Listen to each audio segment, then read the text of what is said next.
Muchas gracias. Muy buenas tardes a todos ustedes. Espero que me confirmen que se está escuchando todo bien. En principio agradezco la invitación y con ello haremos el esfuerzo en aspectos que me parecen importantes. Hemos escuchado aspectos tecnológicos, o informáticos, perdón, pero nos toca ver un aspecto que nos resulta interesante. El eje temático es el registro y la innovación pública como proceso inclusivo, interactivo e innovador. Y aquí quiero decir que en realidad, mirando hoy en la primera diapositiva, esta experiencia ha sido buenísima con registros públicos. Para los que somos de mi generación, con cierta veteranía en el derecho, tenemos una primera experiencia. Recuerdo cuando en un edificio donde se presentaban los pedidos en el rogatorio, el petitorio, y veíamos a los registradores bajar con enormes tomos gruesos, algunos poco deteriorados, las páginas ya amarillas, medias cortaditas. Recuerdo mucho el famoso tomo 6, que en el caso de mi ciudad, Trujillo, reflejaba la mayor cantidad de información registral a comienzos del siglo pasado. Apareció la famosa ficha registral. Y entonces teníamos el resumen de la información en un documento del formato parecido al que tenemos ahorita en pantalla, y teníamos entonces un gran avance. Y de repente, de estas cosas que al ciudadano común, los abogados con mayor razón, nos interesaron, ha aparecido ya el uso de la partida electrónica y el uso de el escaneo de la información. Y recuerdo la tarea que tenía Registros Públicos, escanear información para tener en archivos digitalizados, de modo que pueda producir una información cierta, fresca, que sea correspondiente y coherente con lo que se solicitaba o se solicitaba en ese entonces. Para esto, quiero comentar dos experiencias. La primera es que cuando uno habla del derecho, en mi experiencia como docente, la primera pregunta que alguien puede hacer es ¿cuál es el fin del derecho? Y decíamos que los fines del derecho era el bienestar común y el otro era la seguridad jurídica. Y ahí es donde entra a tallar registros públicos, la seguridad jurídica. Y al hablar de seguridad jurídica, entramos a el eje más importante de la actividad jurisdiccional, perdón, de la actividad registral, que vamos a hablar después, está aparejada, vinculada, muy íntimamente vinculada a la actividad judicial. El antecedente legal más importante, el año 2002, fue la ley 27658, ley de marco de la modernización de la gestión del Estado. Fíjense ustedes, ahí empieza a gestarse la necesidad de empezar a cambiar los paradigmas, los elementos formales que tenían o que teníamos los ciudadanos con respecto al servicio público, con respecto a la actividad que esta entidad tan importante que es la SUNAR tenía que prestarla. Y entre las obligaciones era privilegiar el cumplimiento de sus funciones, la satisfacción de la necesidad del ciudadano, brindar al ciudadano un servicio imparcial, oportuno, confiable, predecible y de bajo costo, y otorgar la información requerida en forma oportuna a los ciudadanos. Hay que recordar que ya en ese entonces estaba vigente la Constitución actual, que establecía el derecho del ciudadano del acceso a la información. En una experiencia de visita a la Universidad Bernardo O'Higgins en Chile, me llamó la atención cuando una jueza de familia hacía la referencia inmediata a que un proceso de lo que se llamaba, o se llama en el divorcio por mutuo acuerdo, que es lo que en la cual tiene que haber, así como acá hay una propuesta de convenio, hay un acuerdo de relaciones mutuas, o también llamado acuerdo completo y suficiente, que era una autorregulación, era el negocio jurídico típico donde los sujetos, que participantes, actuaban con autorregulación, o bajo autorregulación, o sea, daban las pautas, era como un contrato. De alguna manera, eso se ha plasmado en el derecho peruano. En realidad, incluso con la propuesta de convenio se está plasmando en el proyecto de reforma del Código Civil del año 2022, en la cual se permite incluso hasta establecer un costo, fíjese, esto es muy audaz, por supuesto, un costo, un valor para una especie de donación, un acto de liberalidad de un cónyuge al otro para obtener el ansiado divorcio. Pero en el caso de Chile comentaba que cuando termina la audiencia, la juez inmediatamente, desde su propio despacho, envió a Registros Públicos de Santiago de Chile el documento final que indicaba el fin del vínculo conyugal. Me pareció fabuloso. Tiempo después, ya todos sabemos, se ha comentado incluso en las preguntas anteriores, que se inicia la pandemia. Que ella aparece, nuevamente cito el caso de Chile por la curiosidad con que circulaba, y después algunos abogados en el Perú también proponían. Estaba comentando entonces en la experiencia que empieza a aparecer en algunos abogados, estoy hablando de esta experiencia de derecho comparado, aparecía la propuesta para hacer el divorcio online, el divorcio express, obviamente con una tarifa, un costo, etc. Esto parecía algo novedoso en la experiencia de este país. Pero ¿qué ocurre? Todos sabemos lo que pasó. Ocurre el inicio de la declaración de la pandemia en el Perú, el estado de cuarentena, y entonces a todos nos tomó por sorpresa. El sistema educativo superior, universitario y los colegios, en fin, se adaptaron a la virtualidad.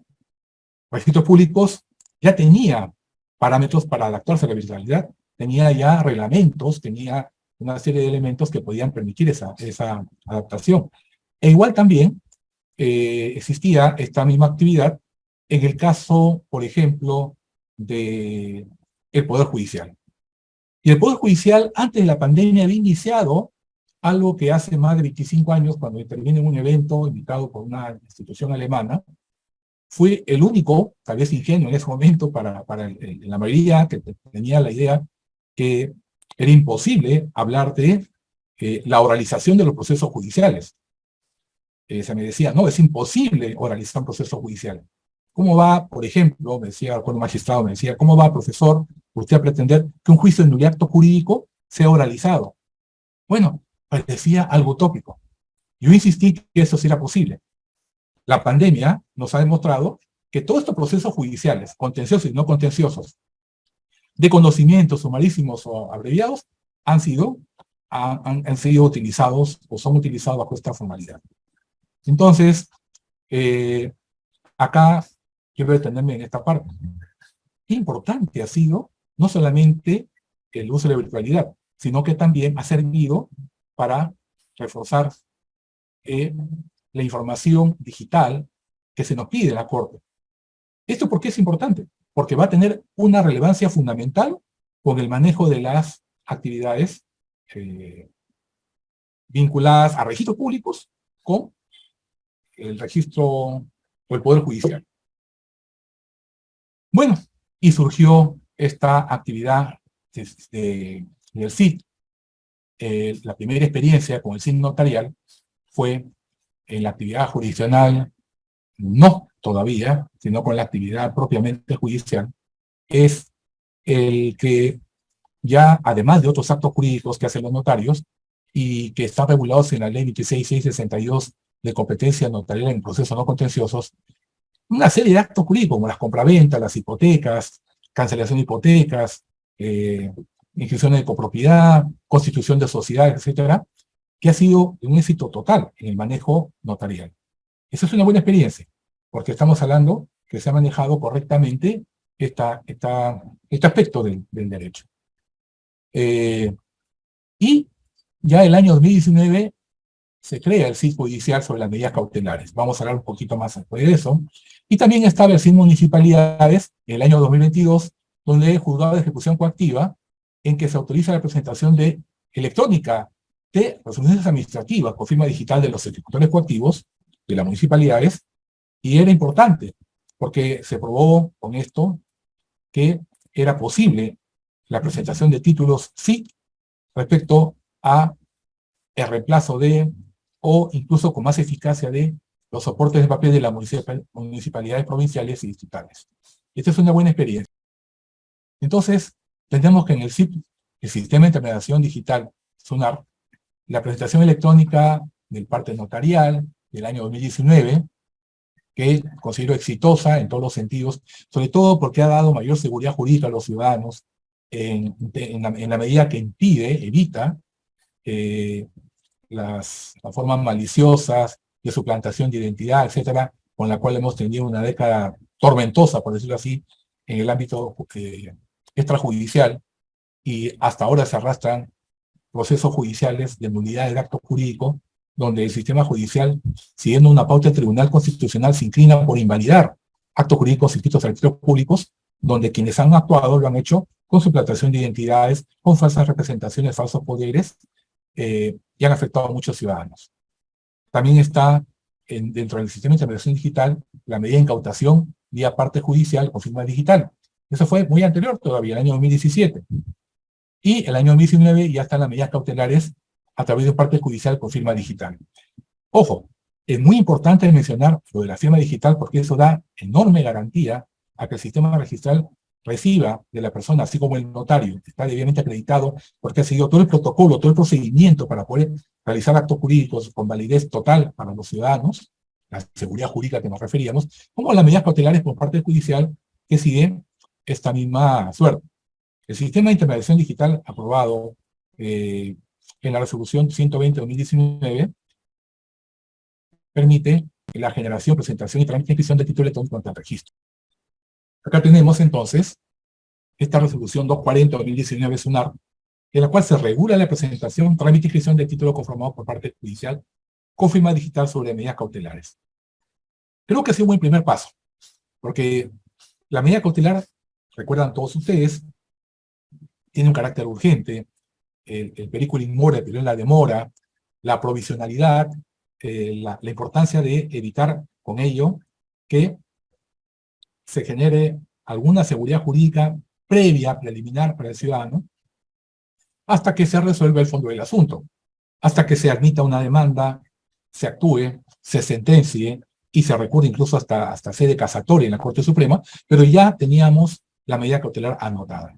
Con algunas salvedades procesales que han sido un poco, diría, descuidadas a nivel jurisdiccional. Por ejemplo, una medida cautelar, de anotación de demanda, hecha de forma digital, o con firma digital, y que cuando termina el proceso y la demanda declarada infundada, acarreaba como consecuencia, desde el punto de vista procesal, el levantamiento de la medida cautelar.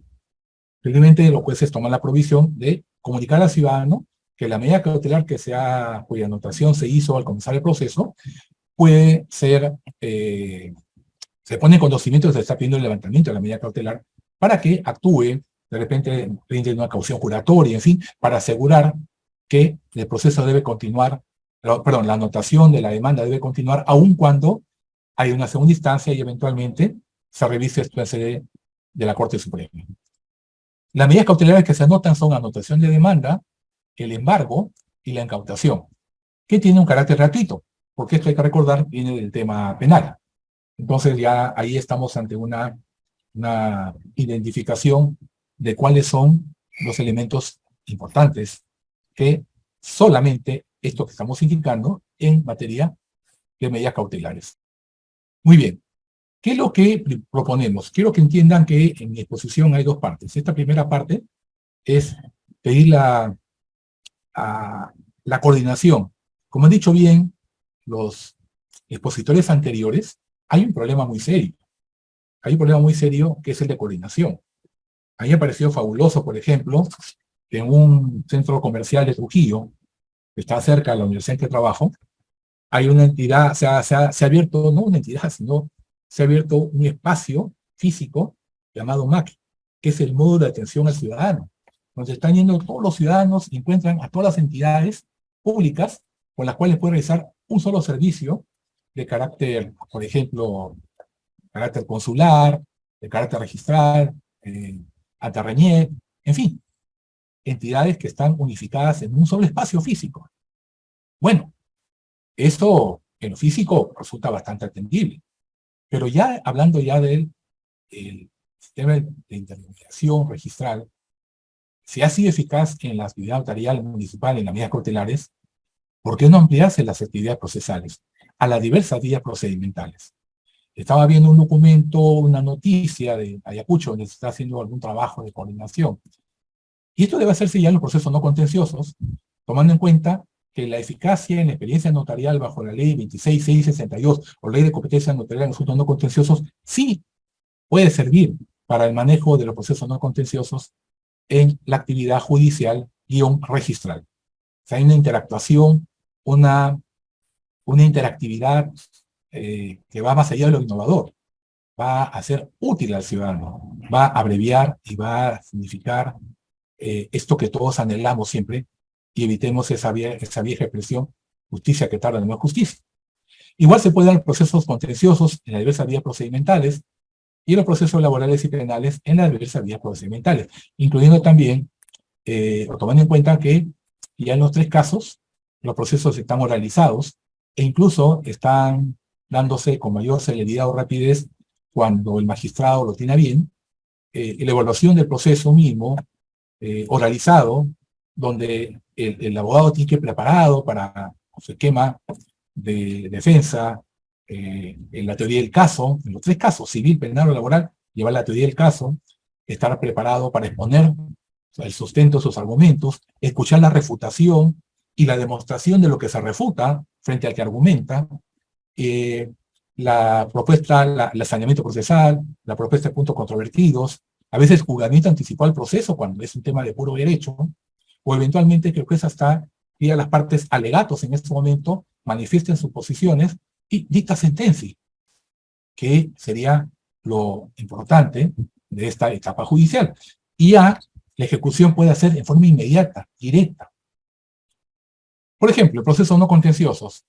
A nivel de lo que ya se ha hecho en el ámbito jurisdiccional, tenemos, por ejemplo, que existe el inventario.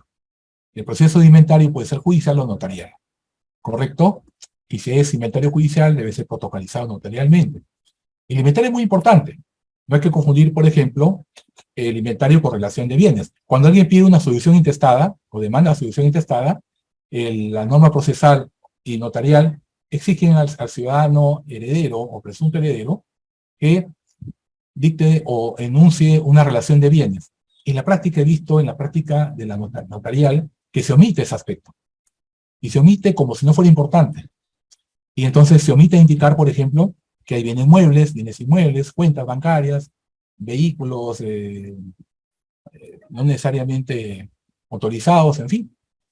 Y esto tiene, en el caso que se haga en la vía judicial, la posibilidad de ejecutarlo para dar seguridad jurídica. Otra figura es la administración judicial de bienes. Las atribuciones, autorizaciones para los actos jurídicos, el propio Código Procesal Civil, en el aspecto jurisdiccional, establece qué puede hacer un administrador. En la casuística jurisdiccional hemos visto casos donde el juez decide que hay un administrador para aspectos bancarios, otro administrador para aspectos de administración de bienes muebles e inmuebles, en alquiler o arrendamiento, otro administrador para que vea aspectos societarios de las personas jurídicas mercantiles o comerciales en las cuales el causante tenía diferentes formas de participación, acciones y derechos, en fin. Tercero, la autorización para disponer de derechos de niños y adolescentes o discapacitados. Acá hay que tener en cuenta los nuevos paradigmas del código. Acá nos referimos, por ejemplo, a las normas que están reguladas en el Código Procesal Civil, el Código Civil 447, 448, referido a la autorización para disponer de bienes de menores incapaces. Hemos puesto acá, precisado la palabra niños, adolescentes, porque es la categoría que trae la codificación especial, o discapacitados. Hay que recordar que el nuevo paradigma ya no existe más la incapacidad absoluta, la incapacidad relativa, eso ya no existe más. Lo que existe en el Perú son las personas con capacidad de ejercicio plena o las personas con capacidad de ejercicio restringida. Y dentro de las personas con capacidad de ejercicio plena están las personas que tienen la condición de discapacitados. Un discapacitado puede ser físico-mental, y lo sabemos, que ahora, por ejemplo, una persona que tiene retraso mental, síndrome de Down, tiene Alzheimer, demencia senil, es una persona con capacidad de ejercicio plena. Pero como hay una discapacidad mental, esa persona puede manifestar su voluntad de forma directa o a través de un sujeto que puede ser una persona natural, persona jurídica, que es el apoyo. Entonces, esta figura ha entrado en nuestro país hace casi 5 años y todavía hay algunos aspectos que hay que aclarar o precisar, pero en la vía jurisdiccional. Pero ya una vez terminada, tomar una decisión, es inscripción, la inscripción en este caso, de la decisión. Tuve el caso, por ejemplo, donde se solicitó una persona que tenía un Alzheimer tardío, la solicitud para que pueda ser declarada discapacitada. En realidad no se declara la discapacidad, sino que se identifica que hay una discapacidad mental y se nombró al apoyo. Y el apoyo va a ser su propio cónyuge. Pero hay que recordar que el juez, cuando dicta una sentencia en que determina al apoyo, tiene que dictar las regulaciones jurídicas correspondientes. ¿Qué son esas regulaciones? Acá se está refiriendo, por ejemplo, al caso de las salvaguardias. ¿Qué es una salvaguardia? Es la regulación, la reglamentación de cómo se va a comportar la persona. Y esa reglamentación debe estar inscrita en registros públicos, porque establece cómo debe actuar el sujeto, cómo rinde cuentas de la persona a quien apoya, cuál es el manejo de sus aspectos financieros, cómo deposita el dinero, o hasta dónde puede retirarlo. Y ojo, quiero aclarar algo. El sujeto que tiene la condición de apoyo, que repito, puede ser persona natural o jurídica, no es un representante legal, a diferencia de la curatela, que se da para los otros casos, que son los casos de las personas que tienen capacidad de ejercicio restringida, los pródigos, los malos gestores, las personas que tienen estado de coma, las personas toxicómanas o las personas que tienen ebriedad habitual. Esos son los casos de capacidad de ejercicio restringida. Entonces, fíjense, todavía hay personas que preguntan, hacen la consulta, y incluso les cuesta como ciudadano decir, bueno, mi hermano tiene síndrome de Down, estaba sujeto a la curatela de mis padres, pero ahora me he enterado que eso ya no está vigente. No, ya no está vigente. Y así como alguien dijo hace un momento, ayer ahorita me parece, que es importante hacer una labor didáctica en los ciudadanos, igual debe ocurrir en materia de nuestras actividades jurisdiccionales como la que estamos comentando. A muchas personas le está costando aceptar algunas conductas, como por ejemplo el caso de ingeniero Segovia, un caso en el Cusco, donde es una persona que tiene declarada una enfermedad mental grave, esquizofrenia paranoide, pero que quiere realizar actos jurídicos con su patrimonio. Se siente en capacidad de poder disponer de ellos. Y claro, está suficientemente medicado y puede desarrollarlo. Otros aspectos que están aquí en numeral 4, declaración de desaparición, ausencia, es referido al registro de mandatos y poderes, la extinción, muerte presunta, fin del vínculo conyugal del ausente. Todos son ingeridos a registros públicos de acuerdo al artículo 793 del Código Procesal Civil. Son conceptos diferentes, la desaparición, ausencia y la muerte presunta. E incluso, por ejemplo, en el caso de la muerte presunta, hay que recordar que así como se inscribe la muerte presunta de un ciudadano, también debe inscribirse la declaración judicial de reconocimiento de la existencia del ciudadano. Y a propósito de esto, revisaba, por ejemplo, el Código Procesal Civil, artículo 831, inciso 1, que establecía que para pedir la jurisdicción intestada de una persona, bastaba el acta de RENIEC que declara la muerte de esta persona, la muerte total. En realidad ya no existe la partida de función, sino el acta de función. O está la otra figura que era la del sujeto que tiene la condición de muerto presunto. Pero decía la sentencia de muerte presunta. Pero un registrador oficioso, dirigente, tenía que exigirle también que, a pesar que la norma no le establece, pero revisando la información registral, va a exigir que acompañe también la resolución que declara con sentencia ejecutoriada de esa sentencia. Porque puede ser una sentencia de primera instancia que puede ser elevada en consulta o puede ser sido apelada, entonces no es necesariamente una sentencia de primera instancia la que cause estado. Fíjese, son aspectos de carácter jurisdiccional, pero tienen un impacto enorme en materia registral, por lo que buscamos siempre la seguridad jurídica. Por ejemplo, el tema del patrimonio familiar, que establece que una persona, una pareja de cónyuges, incluso convivientes, o una persona soltera, puede aplicarlo en beneficio de otra, los esposos se favor de sus hijos menores de edad, Al constituir, pues está sujeto a un procedimiento que puede ser hecho tanto en la vía notarial como en la judicial, proceso no contencioso. Y acá hablamos del 488 y siguiente del Código Civil, constitución, modificación, extinción y la escritura protocolizada, pero que además exige y que no impide a la persona que realiza, digamos, este derecho, trasladar este derecho de uso a su mamá, a sus hijos, sobre este patrimonio, no le impide a su muerte hacer la transferencia como sucesión, testada o intestada, no afecta eso. Pero sí hay que recordar que el patrimonio familiar exige que la persona que lo constituya no puede tener ningún tipo de pasivo, ni cargas ni deudas, ningún tipo de obligación pendiente. Esto es importante porque tiene correlación con otros temas que podemos conversar después. En el numeral 6 está la comprobación del testamento, la comprobación notarial, testamentos cerrados, hológrafos, testamentos especiales, militar, marítimo, aeronáutico.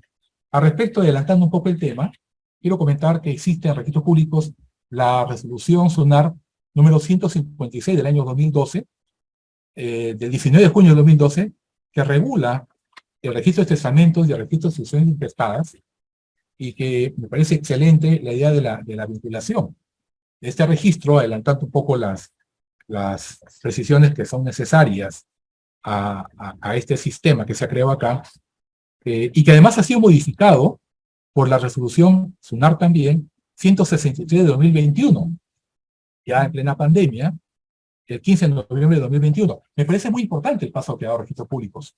¿Por qué? Porque estas regulaciones, estos reglamentos, se han dado, sobre todo la modificación, se han dado en el momento más crítico del sistema registral, sistema jurisdiccional. Se refiere, por ejemplo, al caso en el que, a razón de la pandemia, y nos ha pasado a muchos abogados y notarios, hemos recibido la visita de cantidad de personas cuyos familiares habían muerto.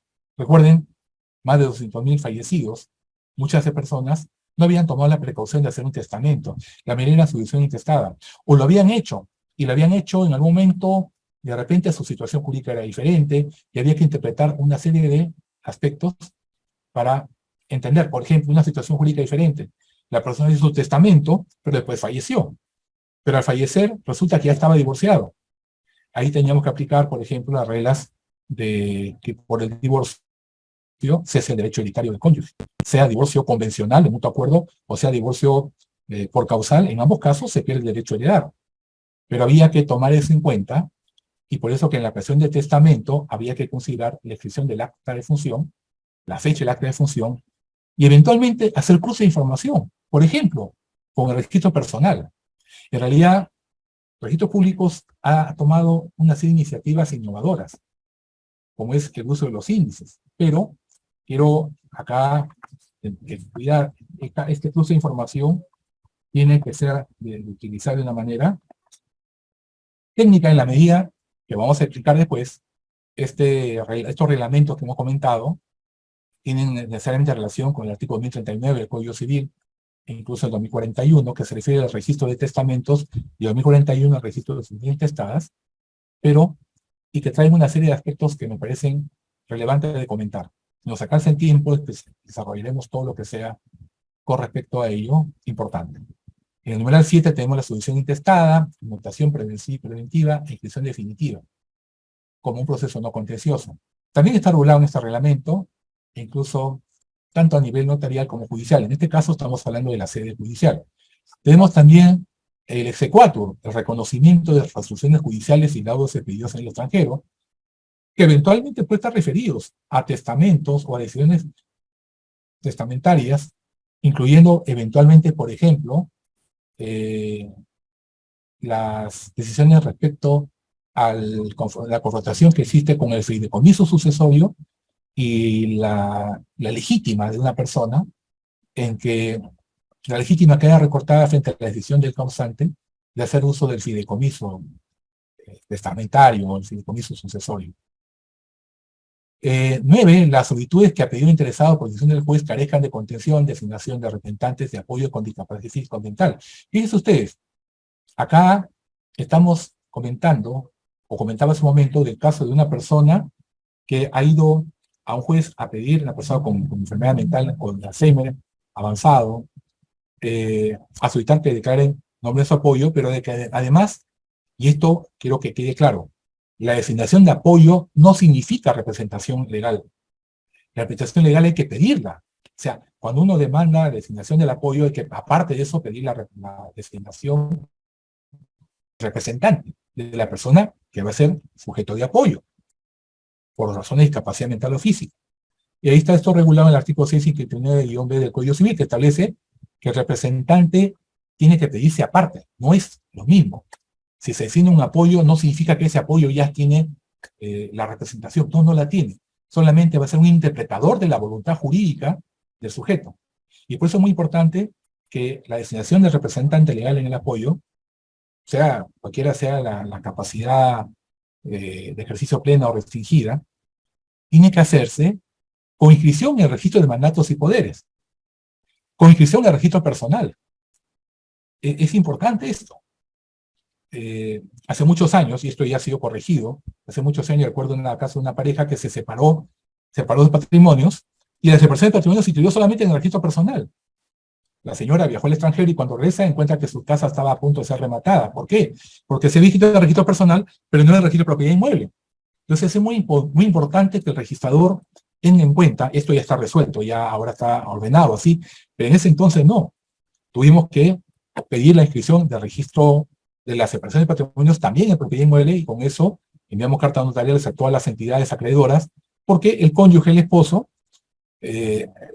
para el registro de propiedad inmueble seguía estando casado, a pesar que habían separado patrimonios. Y estando casado, efectivamente, no se habían divorciado, solamente habían separado patrimonios, habían recurrido al régimen sustitutorio de separación de patrimonios, realizaba una serie de actos jurídicos comerciales, se endeudó, y a pesar de ese endeudamiento, generó deudas al cónyuge. Felizmente, vuelvo a repetir, qué importante es la forma como el tribunal, los tribunales registrales, generan estas decisiones que permiten resolver problemas que son inmediatos. Otro tema que aparece aquí, el derecho vitalicio de habitación conyugal o concubinario. Claro, concubinario en el sentido puro, estricto, que ahora aparece en esta resolución número 1863-2019, SUNAR, en el cual se establece, una registral establece que tiene que hacerse en vía judicial. Siempre se ha tenido en cuenta que el derecho de habitación, de acuerdo al artículo, en fin, 731, 732 del Código Civil, operaba de pleno derecho. El profesor Fernández Arce dice, no puede operar de pleno derecho. Estoy de acuerdo, tiene que ser inscrito a registros públicos. Bueno, eso ya lo hemos visto también, en qué área se puede establecer esto de aquí, ya hemos comentado. Bueno, acá hay unas conclusiones. Quisiera, antes de esas conclusiones, que estamos indicando que la SUNAR es una entidad, el aparato público que se encuentra en uno de los niveles más elevados de inclusión e innovación. ¿Verdad? Ha hecho muy respetable a la SUNAR toda esta tecnología y ver cómo existe un soporte técnico con personas calificadas y capacitadas para ese trabajo. La forma como la SUNAR se orienta a la digitalización de sus servicios con el nivel más elevado de innovación. En realidad, este nivel más elevado es el que brinda la seguridad jurídica de saber que, por ejemplo, los actos jurídicos de origen notarial o una medida cautelar de origen judicial deba ser desarrollada sin la presencia de los hackers o los eventuales ataques que puedan matar esta seguridad jurídica, que no queremos que pase eso. La accesibilidad de SUNAR al área judicial, donde queremos una real prestación de servicios interactiva, innovadora, hacia los ciudadanos y justiciarios de nuestro país, de modo inclusivo para administrados. Sé que se va a desarrollar un tema aparte sobre la inclusividad registral. Recomendaciones: implementar y ampliar las inscripciones vía SUNAR, como la que acabo de comentar. O sea, el paso siguiente a las medidas cautelares debe ser el tema de absorber ya a nivel registral judicial, con la colaboración e interactuación de los organismos determinados, el trabajo de empezar por procesos no contenciosos de carácter judicial y su inscripción directa por firma digital del juez hacia el acto, en el acto registral. Orientar sus propuestas innovativas inclusivas para que sea la presentación digital de títulos todo funcionario servidor público con interés en que sea un acto de derecho, incluyendo ya no solamente jueces, sino a toda la administración en general. Y promover el conocimiento de todas las herramientas virtuales de los administrados para reducir costos en la generación. Acá en Trujillo hay la experiencia de las veces que Registros Públicos organiza ferias en las cuales capacita en los parques, en las calles, a los ciudadanos. Se parece buenísimo. Bueno, acá había algunos aspectos que quería comentar, que eran algunas modificaciones que están propuestas como modificaciones del Código Civil respecto a que el Registro Nacional Personal debe ser de competencia nacional. Lo que pasa es que de alguna manera estas normas, estas propuestas, igual que el Sistema Nacional de Poderes, se están resolviendo con la existencia del Índice Nacional de Mandatos y Poderes. Por ejemplo, en el caso de los poderes, por ejemplo, y lo digo porque hay que tomar en cuenta que hay alguna jurisprudencia, por ejemplo, en la cual se establece si un mandato, un poder debe ser inscrito en registros públicos solamente ante la entidad donde se va a realizar el acto jurídico correspondiente para evitar una nulidad judicial posterior, respetando el principio de legitimidad, o debe hacerse en cada lugar. Creo que debe hacerse de una manera bajo este uso del índice nacional. Pasa que todavía hay criterios de algunos sedes registrales. Bueno, acá estaba igual la idea de la competencia nacional de los registros de mandatos y poderes. Aquí sí me voy a detener en este tema de los actos civiles, registros y testamentos. Lo que pasa es que es un tema bastante amplio y ya creo que el tiempo nos está agotando. Con todo gusto, si es que hubiera la posibilidad de desarrollar esto, no hay ningún problema. Pero es necesario que... Fíjese, aquí estaba la propuesta de anotación preventiva sin intestada. Había una serie de propuestas que eran derivadas de la siguiente inquietud. Esto lo dejo ya como material para la entidad organizadora de este evento. La siguiente, por favor, con lo cual termino. De cómo puede servir todas estas propuestas, pero que han sido algunas incluidas y algunas no están bien incluidas dentro de este reglamento que les comentaba, el reglamento de registro de sucesiones testamentarias e intestadas y su modificación. Me parece que ahí sí habría que hacer varias correcciones. Pero, por ejemplo, solamente para comentar, el numeral 15, medidas precautorias y precautelares de seguridad de herencia en los legados, herencias voluntarias sujetos a modalidad. ¿Qué pasa? Que existe la herencia voluntaria o el legado, no están sujetos a corrección suspensiva o al plazo, que son modalidad del acto jurídico, artículos 7 y 18 del Código Civil. Pero resulta que el Código Procesal Civil ya no existe las medidas precautorias y precautelares, también llamadas en el derecho comparado medidas autosatisfactivas. Yo he tenido casos con el viejo Código de Procedimiento Civil de Seguridad de Herencia. Es decir, yo lograba la inscripción de la seguridad de herencia por mandato judicial, como medida cautelar, pero no había un juicio posterior. Actualmente tiene que haber la decisión de inscribir una medida cautelar que está vinculada a la existencia de un proceso judicial. En el proceso judicial donde el juez manda anotar la demanda, esta no se puede anotar. No, yo estoy hablando en el numeral 15 de las medidas autosatisfactivas. No hay un juicio para adelante, solamente la medida cautelar. Muchas gracias. Me someto a las preguntas y las inquietudes de nuestros señores panelistas.